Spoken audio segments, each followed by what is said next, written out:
Welcome to Lexipedia, your go-to source for intriguing historical insights. Today we delve into a controversial chapter of World War II history, the financial ties between Wall Street and Nazi Germany. This period of history is often shrouded in secrecy, hidden behind a veil of economic jargon and political maneuvering. But beneath the surface lies a story of greed, power, and a shocking alliance that fueled the Nazi war machine.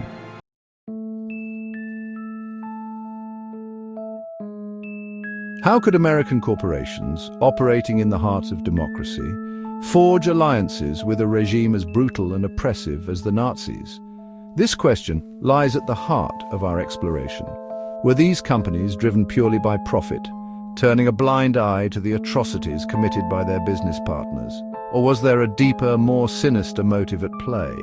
We'll uncover the motivations, the key players, and the lasting consequences of this unholy alliance. Prepare to be astonished by the extent of the collaboration and the lengths to which some were willing to go in the name of profit and power. The story of Wall Street's involvement with Nazi Germany is not just a historical footnote, it's a cautionary tale about the dangers of unchecked greed and the importance of vigilance in the face of tyranny. So, buckle up as we embark on this journey of discovery, shedding light on a dark chapter that continues to resonate to this day.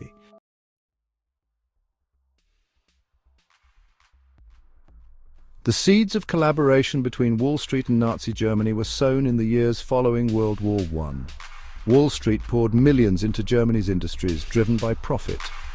As the Nazi Party rose, economic motivations intertwined with ideology. Wall Street saw Hitler as a bulwark against communism. American banks financed Hitler's rearmament and expansion.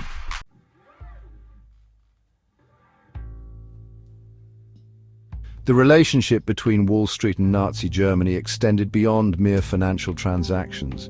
It was also fueled by a shared ideology. Many prominent American businessmen and financiers harbored deep-seated anti-Semitic and anti-communist beliefs, aligning them ideologically with the Nazi regime. These individuals saw Hitler's rise to power as a victory against the perceived threat of communism and a means to preserve traditional social hierarchies, which they believed were under attack.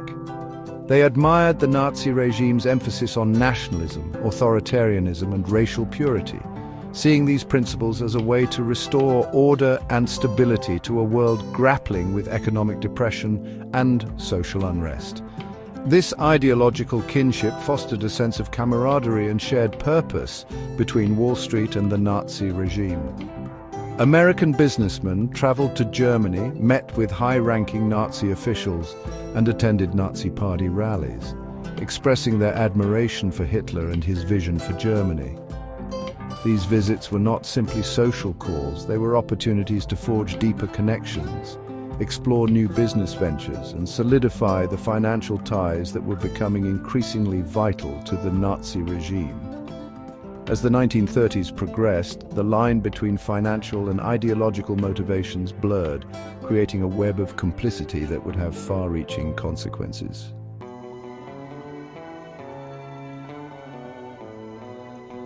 Wall Street's financial support was crucial in fueling the Nazi war machine. American banks like Chase, JP Morgan, and National City Bank provided millions in loans. These funds enabled Hitler to rebuild Germany's military. American corporations also bolstered the Nazi regime. Companies like Ford, General Motors, IBM, and Standard Oil established subsidiaries in Germany. They provided vital technologies, resources, and expertise. Ford supplied the Wehrmacht with trucks, while IBM provided data processing technology. These corporations prioritized profit over moral responsibility. Wall Street's financial lifeline enabled the Nazi regime to rearm and expand. This led to another devastating war.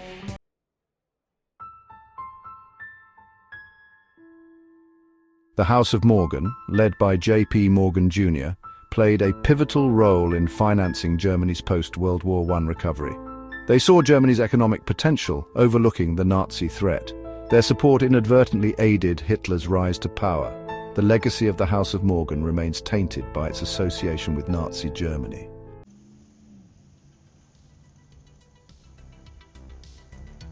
Prescott Bush, patriarch of the Bush political dynasty, served as a director of the Union Banking Corporation, a New York-based investment bank with ties to Nazi Germany. UBC managed assets for German industrialists, including Fritz Thyssen, an early financial backer of Hitler. In 1942, the US government seized UBC's assets for violating the Trading with the Enemy Act. While Bush was never charged, his involvement raises questions about his knowledge and profits from UBC's Nazi ties.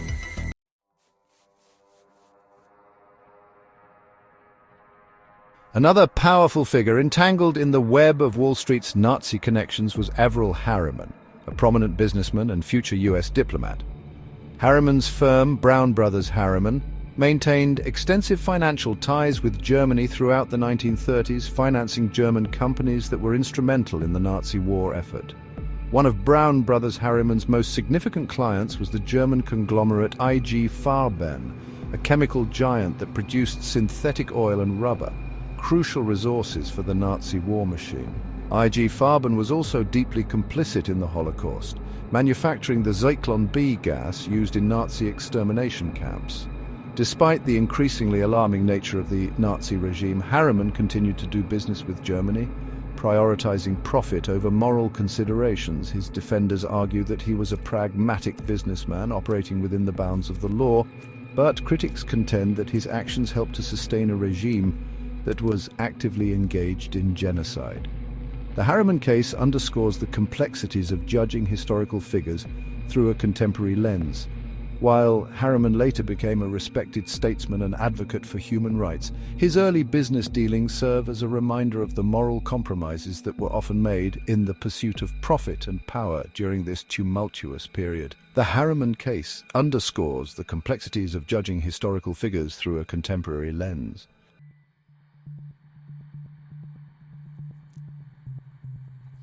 Beyond banking, corporate collaboration. The financial connections between Wall Street and Nazi Germany extended far beyond banking. Major American corporations established deep business ties with the Nazi regime, providing vital resources and technology. Ford, under Henry Ford, supplied the Nazi regime with trucks and other vehicles. General Motors, through Opel, manufactured trucks and aircraft engines for the Nazis. IBM provided punch card systems used to track and manage the Holocaust. Their technology enabled the Nazis to efficiently identify and exterminate millions. Standard Oil supplied the regime with vital oil and gasoline. Esso developed synthetic fuel technologies for the Nazis. These corporations turned a blind eye to Nazi atrocities. Their complicity is a stark reminder of the dangers of unchecked corporate power.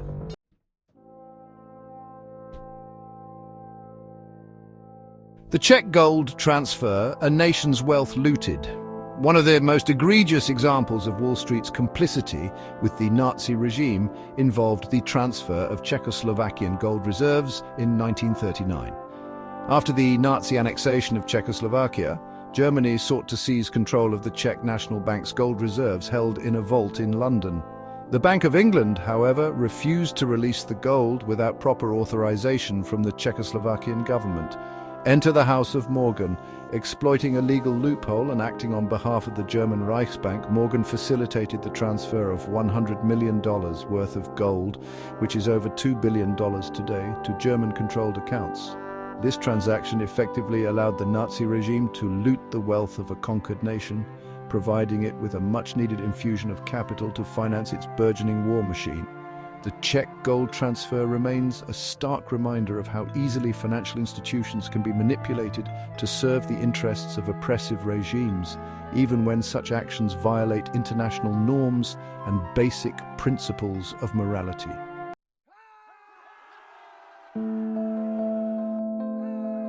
Throughout the 1930s, as Hitler openly defied the restrictions imposed by the Treaty of Versailles and embarked on a massive rearmament program, Wall Street banks played a crucial role in providing the necessary financing.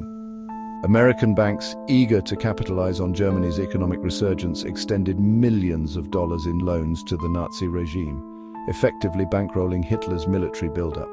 These loans, often structured as short-term credits or bond issuances, provided the Nazi regime with the liquidity it needed to purchase raw materials, build factories, and expand its military production capacity. While some argued that these loans were purely commercial transactions, Critics maintained that they were tantamount to aiding and abetting a hostile power.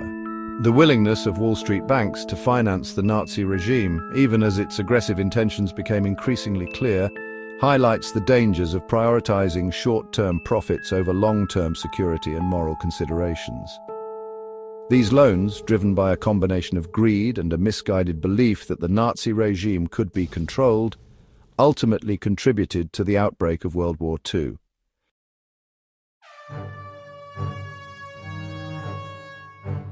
Beyond financial transactions, American corporations engaged in extensive trade with Nazi Germany, supplying the regime with vital raw materials and strategic goods that were essential to its war effort. This trade, often conducted through complex networks of subsidiaries and intermediaries, continued even after the outbreak of war in Europe. One of the most significant examples involved the trade of scrap metal. American companies, including subsidiaries of Ford and General Motors, exported millions of tons of scrap iron and steel to Germany, providing the raw materials needed to produce tanks, guns, and other military equipment.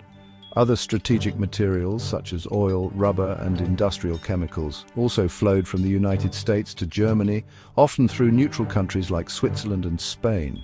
This trade, while technically legal under international law at the time, provided a vital lifeline to the Nazi war machine, prolonging the conflict and contributing to the immense loss of life.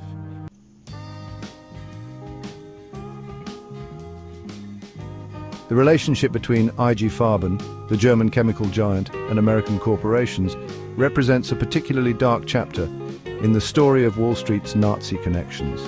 IG Farben played a crucial role in the Nazi war effort, producing everything from synthetic fuel to explosives. American companies, including Standard Oil, DuPont, and Ford, maintained close business ties with IG Farben. These relationships involved technology transfers and joint ventures. IG Farben was complicit in the Holocaust, producing Zyklon B gas used in extermination camps. The company's Auschwitz plant employed slave labor. These collaborations, while legal, supported the Nazi regime's genocidal policies.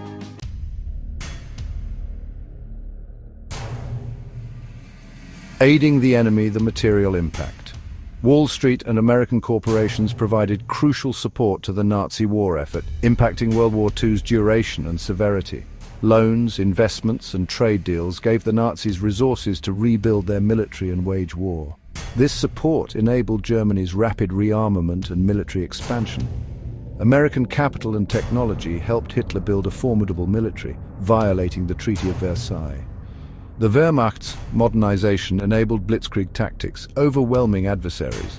Economic collaboration gave the Nazi regime legitimacy and respectability.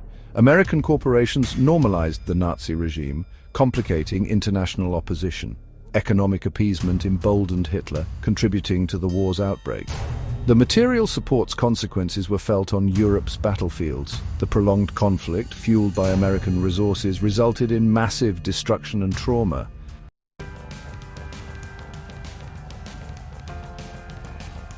The moral stain, erosion of trust and justice.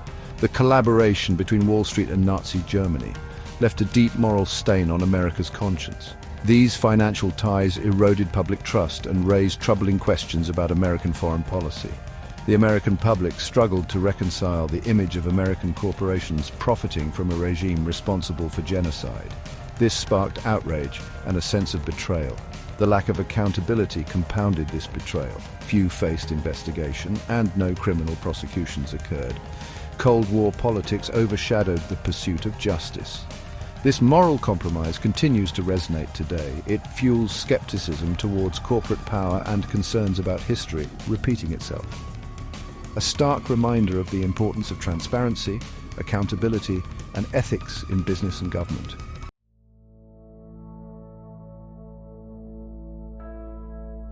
The story of Wall Street's involvement with Nazi Germany is not merely a historical footnote.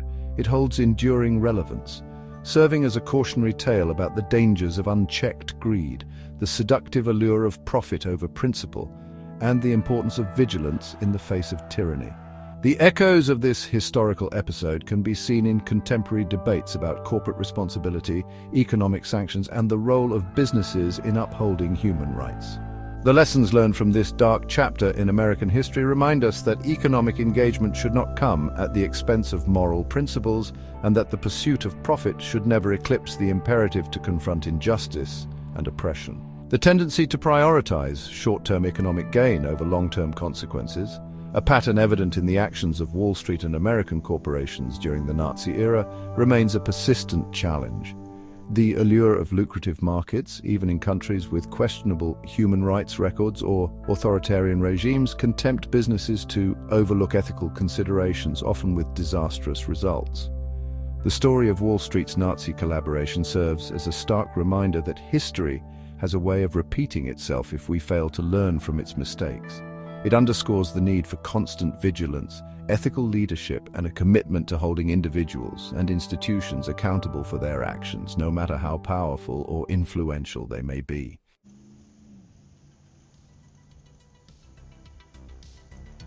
Wall Street's involvement with Nazi Germany was hidden from the American public throughout the 1930s and the war. Mainstream media, influenced by business interests, downplayed evidence of collaboration, painting a sanitized picture of American neutrality. Influential figures argued for appeasement, believing economic ties could restrain Hitler. This willful blindness allowed collaboration to continue. Only after the war did the public grasp Wall Street's involvement. This story highlights the power of propaganda and the need for a free press.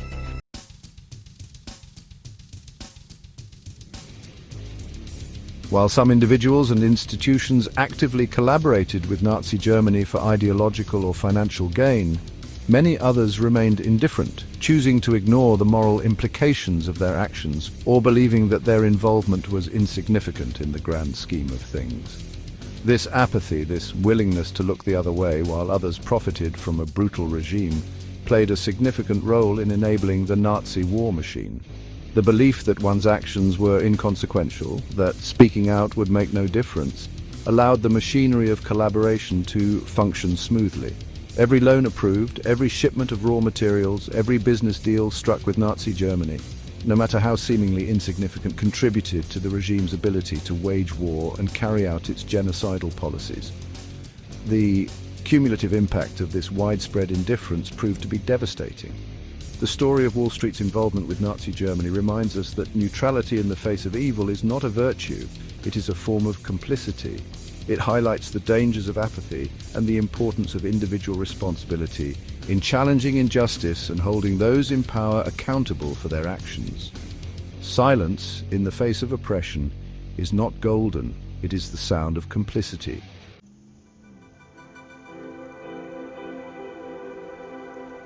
Wall Street's collaboration with Nazi Germany is a chilling reminder of the devastating human cost of unchecked greed. This wasn't just a few rogue actors, but a systemic issue influenced by anti-Semitism and American exceptionalism. The Nuremberg trials brought some justice, but American complicity largely went unpunished. This dark chapter challenges us to confront uncomfortable truths about our history.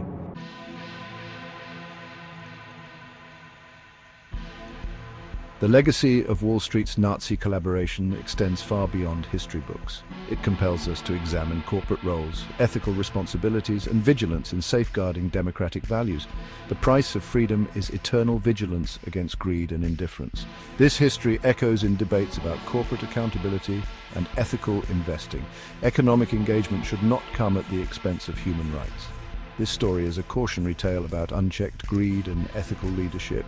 It challenges us to align profit with human rights and social responsibility. Thank you for joining us on this journey through history. If you found this insightful, please like, share, and comment below. Don't forget to subscribe to Lexopedia for more historical deep dives. Your support helps us bring these important stories to light.